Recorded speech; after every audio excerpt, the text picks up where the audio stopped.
How you doing, honey bunch? I'm doing good. This is a crazy time. It is a crazy time. This world has gone loopy. Yeah. It's nuts. I have to clean my glasses. I can't even see anything. I can't even see anything. It's nuts. Yeah, so this month that we're going to be talking about, March, is almost perfectly bisected by the craziness coming down. Because on March 13th, that was our last day of school. And right. The next 2 weeks, week and a half, I was working frantically to try and get the yearbook done at school, and Shell was deep in the meetings on Zoom to try and figure out how to teach to third graders over the internet, and I was working with my yearbook kids over the internet, and then we're trying to put out a newspaper over on our website. Usually we publish it on paper, and now we're trying to figure out, okay, we did this yearbook, and now how are we going to get it to the kids because school's canceled for the rest of the year. It's Saturday of April 4th when we're recording this, which for both of us is the first day of spring break. But we will be not having. No, we're going to be working, making videos and doing a lot of different things. We wish we could say we were making videos regarding gameplay, but actually, we may do some of that as a break. Yeah, and we would have been in Sedona. Yeah, for the first time in like 4 or 5 years, we had the same spring break, so we had plans to go to Sedona and see that, but. That's a beautiful place we'll go to in the future at some someday. Point. Yes. Someday. We have been playing games, and one of the things that has been nice is that we are sufficiently enough ahead in the podcast recording that so for the audio podcast that I'm trying to make it a point to go back to some of the older games that are on the shelves here, and so we each have a couple of older games that some much older that we are going to be talking about as our highlights. So we've got 8 games that are highlights, and actually 1 plus that I have. So we'll talk about those now. Yeah. So let's start with this plus one. Okay.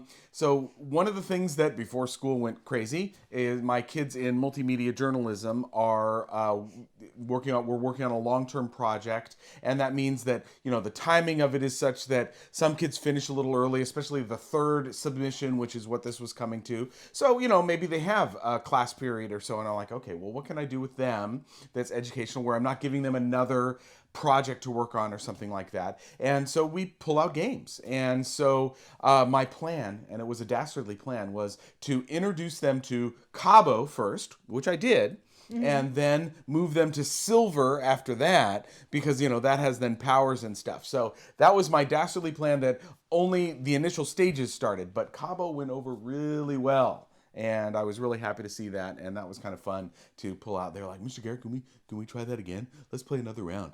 We've got 15 minutes. Okay, all right. Are you sure? The bell's going to ring. I do want to finish a game. And they're like, yeah, we'll stay. It's okay.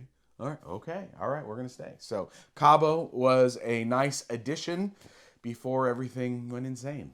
Yeah, and at the end, when the kids left, they took some of the board games home with them, so they could play them with their families, and they were very excited about that. And I've had people say, "Oh, yes, we've played that game 20 times. We love it." These are some of the Jekko games. Yeah, some of the Jekko games, and the Just One game is being played over Zoom. So kids are still getting to do some of the games and stuff like that. So that's really fun, and you're going to be teaching some kind of a game during a happy hour coming up with his work friends. And I did make I did a screencastify, because Days of Wonder and their parent company Asmodee was kind enough to release in a print and play form Corinth, which was their game from last year, and so I put it out to my kids. I made a thing and a screencast of how to play it. I don't know if anybody's going to play it, but we'll see, because even though it's spring break, I'm having an optional meeting we do Google Meets at my school, and so we'll have an optional Google Meet, and I'm going to ask if anybody's tried it and stuff like that. So, but he was really cool about it because you can print it out at home, so kids can do it. And then he explained how to use it by putting like a piece of saran wrap on it or something, so that you can keep reusing the same one. So you don't have to print it out every time for the player boards. All of the boards all the time. Yeah, so that's true. That was really a cool thing, and it's good to know. I mean, obviously, playing games in person with friends is usually the best way to do a board definitely. game. That's how we like to do board games. Yeah. But these times, if you can play something, I think that if you can just have a little bit of a break from all of the stress, it is a good thing to do. Yeah, that's one of the things that we're trying to figure out and manage is how we have a break between, okay, we need to stop working and we need to wind down and stuff like that. So we've, on Fridays we have a happy hour planned with some of my coworkers, which is really nice. And but I'm trying to mentally, especially with this one, sometimes she forgets, and that we've got to stop and do something that we're going to enjoy, and maybe not just sit in front of the TV, but play a board game. Yeah. So what are some of the ones that we've got? Why don't you start us off, hon? What are some of the highlights? Well, these are all highlights and fantastic games, and I highly recommend that you get them all. If you don't have them in your library, buy them as soon as you can. You can wait for them to be decontaminated for 72 hours in your box before you open them, and then they're nice and safe for everybody. This one is by Shelley S. and Isra C., and it's called 1987 Channel Tunnel. And this is a 2-player only game that we've loved playing. We've played it so many times.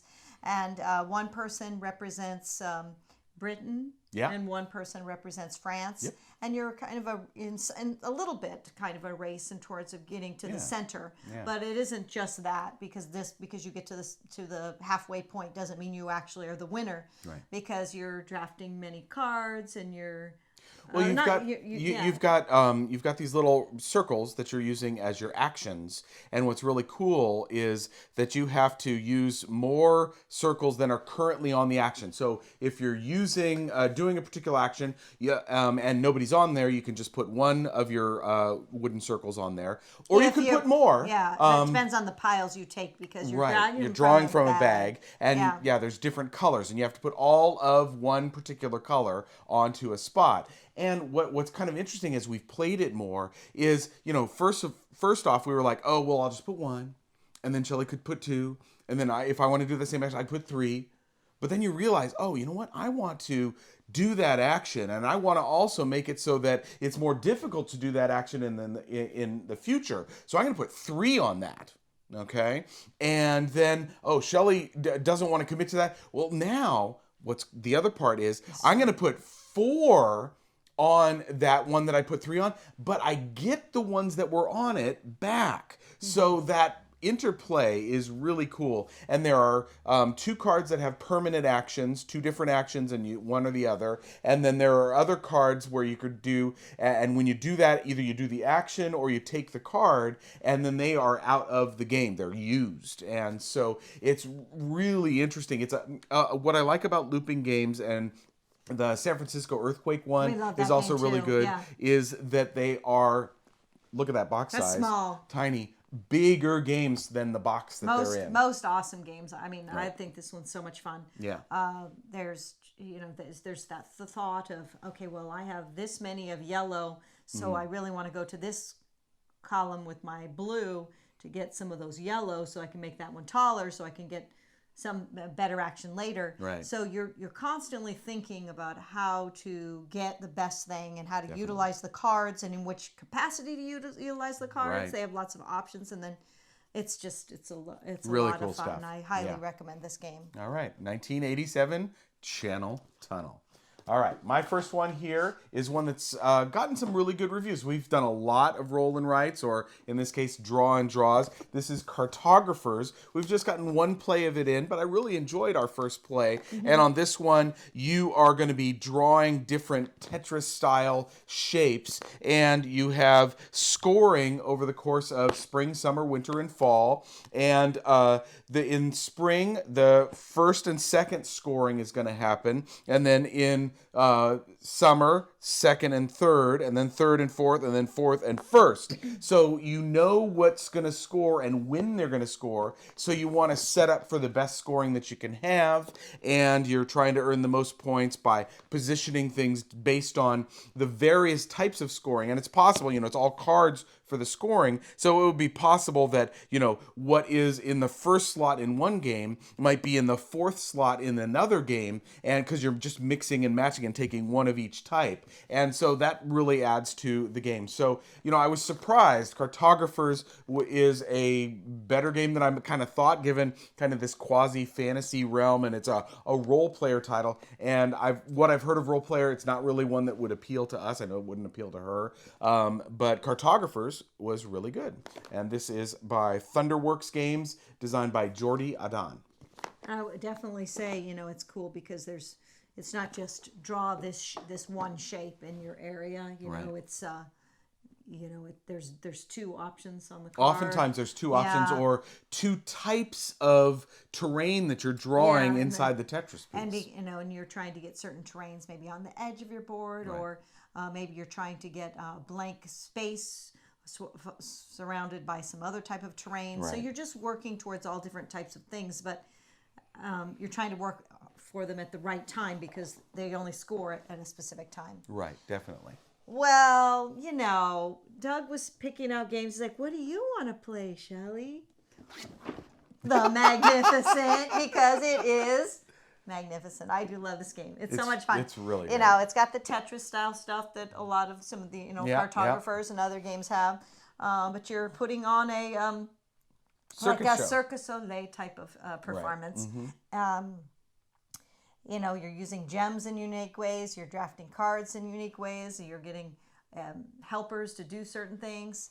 It's got everything. Yeah. And you got to move the wagons around the rondelle to get tents and get gems. And if you don't have a tent, well, you can't do a show. So you're like, great, I can accomplish this, but I didn't get a tent. You got your assistants to modify actions. And then at the end of a round, you're drafting new things that are going to be your scorecards. It's a really solid game and a deep think. Yeah, it's a deep think, and it's just... It plays in about an hour, though. Which is great. It's really solid for that, That's kind of a sweet spot for a big game. Right, for sure. All right. Great choice, honey. All right.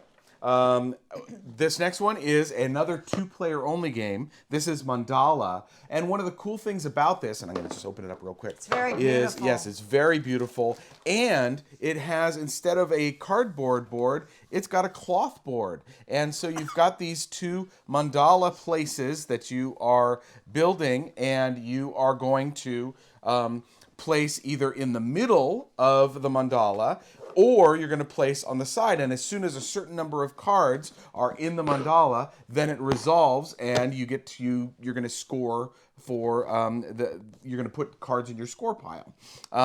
And so I just think this was fun. Shelley wasn't a huge fan of it. This is so hard. I mean, it's not supposed to be that hard. I cannot win this game. I cannot. I mean, okay. So you're playing on your side of the board, I'm playing on my side of the board, and then there's a middle section that you can play on too. And the same, all different. In the three spots, so on Shelley's side of a mandala, my side of the mandala, and then in the center, you can't have any of the same type. It all has to be different cards in the type. So if I've played yellow cards in my area, there can't be yellow cards in either the mountain or in Shelley's area. Right. Okay. Right. So, okay, I mean, the score is just incredible. It's the most cards on the side resolves who gets what. So this is a very beautiful game, and this is like a really good way to make your brain really have to think about what you need to do, because you can't get more cards unless you play into the mountain range. Right. But you can only play mountain range ones that are a different color. Than the ones on both of the sides. And then you have another, so then you may not be able to play on one mandala, so you're playing on the other one. Right. And then let's just say, I'm going to win this because I'm going to put all four of mine on one side. Well, that only means I get to choose first what I take from the mountain range area. So I'm like, when you take them off, the order in which they get placed onto your score pile is you first just give 1 point, then 2, then 3, then 4, then 5. So you want to get you want to take a lot of a particular type later in the game. That's going to score you a lot of points. So then you're looking at what the other person, they have a different order in which they have taken their cards. Right. So like maybe I'm working on like a pink color at 1, and he's got maybe he's on the 3rd level one and he has a yellow. So I maybe don't want to take pink, or I want to take yellow because I don't want him to have it. You're just going, oh my gosh. So yeah, it is a really solid game. It's really good. Yeah, it's really so solid game. Mandala, this is from Lookout Games, 2 players only. Trevor Benjamin and Brett Gilbert are the designers. I really like it. Shelley? I just can't do it. Okay, well. This is going back a little bit in time. Rajas of the Ganges made my top game the year it came out, or close to it. I think it was my number 1. I really loved this game, and I still do. Mm-hmm. We enjoyed it tremendously playing it.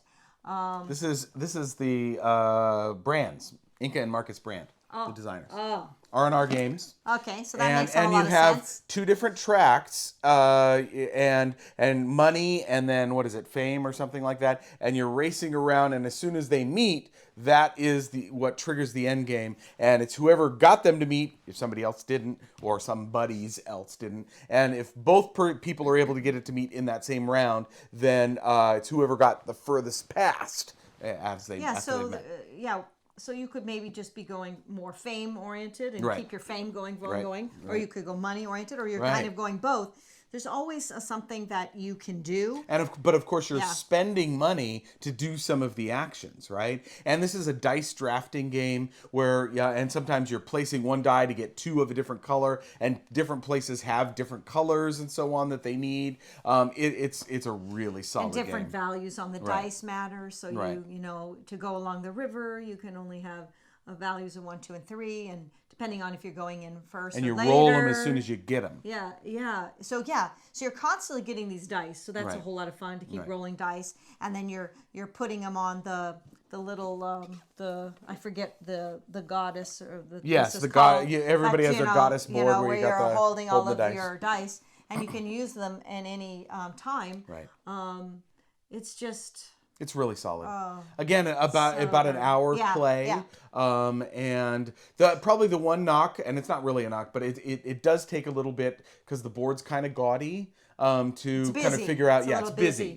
To figure out where things are and what they do. But once you've got it, it goes quick. I mean, it's very clear, like what dice goes where, what so you could definitely do.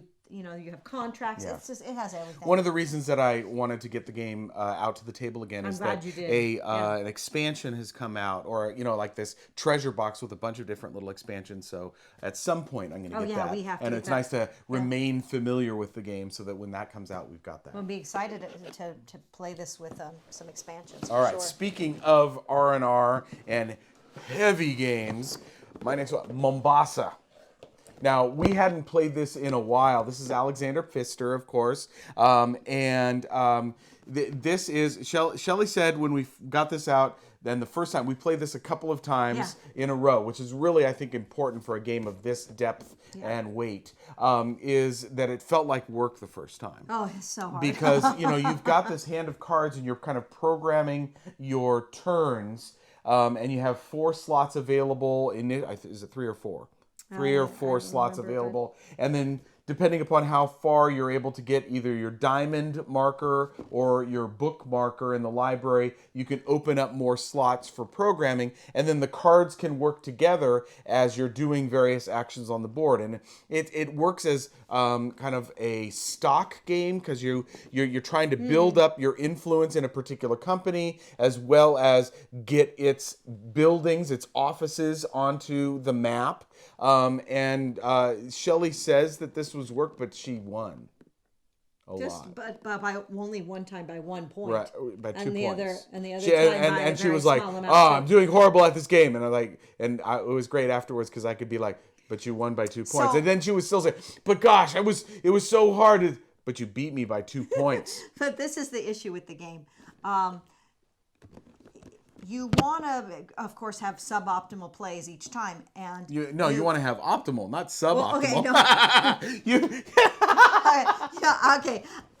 You should go for probably suboptimal plays. No, you don't want to go for suboptimal plays. That's what I do. No. You're the one who's not. You're trying to be able to go as far as you can. Yeah. With as few of the few actions as possible. You want to do as optimal a move as possible. You only have these few cards, right? But you're also trying to go far in a book area where you're trying to draft some different books that could allow you to go really far. But I always found that even though I would try to do that, I could only go one. Though I really was trying. But really you have interesting. To open up the books. Yeah. You have to get the books far enough and the diamonds far enough so that you can have more cards to do it. But you still won by 2 points. That doesn't mean you're actually going to do super well. Right. Because they're like me. Because you then draft when you're playing your cards down. You've played them into the pile you want them to go into. Well, different columns. And then you're going to pull a whole pile when you move those cards into it. Right. So if they're really spread out and you're like, I really need that one card, well, then I'm only going to get to draft maybe 2 cards into my hand. So I always wanted to open up these far end ones and was barely able to do that. I did that, but I lost. I strived to do that. I lost. But I would grab so many cards in my hand that I would have... Oh, too many cards. She's got so many cards in her hand. You then only have the 3 or 4 actions, whatever it is. So it doesn't matter that you have all this boatload of cards. But the flip side can be bad too, because you're like, oh, I've done this thing where I got rid of a couple of cards, and now I could play all of the cards that are in my hand down, but now I have to make sure that I get enough back that I can fill my area again, and maybe I can't. And then there's places where you can go on the side of the board, on the right side of the board, where you can get basically like an extra card down without a card, but you're having to pay for those. They're extra, you have to pay for them, so it's all about the timing too. So because you've laid out your actions, but then you're looking and seeing, okay, well, Shelley wants to do these things, and I need to do those things. So, but I need to do this first. But if I do that, then she's possibly going to do the action that I really need to do. It's great. Yeah. So the thing is, how sometimes there might be a lot of downtime between players. It's not like that, because I will have one action. And I have to think, what's the optimal action? The thing that maybe he's not going to notice or want to do, but then of course he will, darn it. Well, no, but then I lost by 2 points. But then he's going to go to the next one. So you're really prioritizing every single thing. Yeah. And so you can be hard on yourself. I will say the AP would come in kind of the planning, as you're trying to figure out which cards to do. You're doing it simultaneously, thankfully, but there is a little bit of downtime in that. But great game, Mombasa, R&R Games, Alexander Pfister. If you haven't gotten it off your shelf in a while, it's worth returning to. Well, speaking of haven't gotten it off our shelf in a while. Oh, we love Michael Schacht. Michael Schacht's awesome. He is just a brilliant He's a great designer. And he's friend. An awesome guy. He's just a wonderful human being. Before you go on to this, so Michael Schacht actually has, and he's programmed it himself, his own website where you can go and play a lot of his games online. That's so sweet. So that's really cool. Yeah. MichaelSchacht.net, I believe, is where you can do that. But this is one of his best. Yeah. What's so great about this game is you're moving a boat that all the players are moving. Yeah. Mm-hmm. And so you only have 3 actions, and you could, have up to 6 if you were to hold off and not do something one round. You could hold up some of your actions that you could do. Yeah, well, the number of actions you're doing is based on the coins that you have, because you have to pay coins to do most of the actions. You always start every round by getting 3 coins. So even if you have no coins in your pouch and it's a little cardboard spot, you can get 3. And it is possible, and I've done this, and we've both done this, is, I got my 3 coins. Okay, I'm done for my turn. Yeah, because you want to then get 3 more, so then you can move forward and have a big turn, because you have to pay to move the boat. You have to pay the bank to take resources. You have to pay other players if they have more stuff, like more of your guys in there. To put to get resources from a spot where they have more markets in a particular spot. So it's one, as we've always said, what the beauty of Michael Schock's games, especially the classics, China and Hansa, these two are huge games for us. Yeah. The beauty of them is that they allow you simple rules, but some good deep think. Yeah, and who doesn't want that?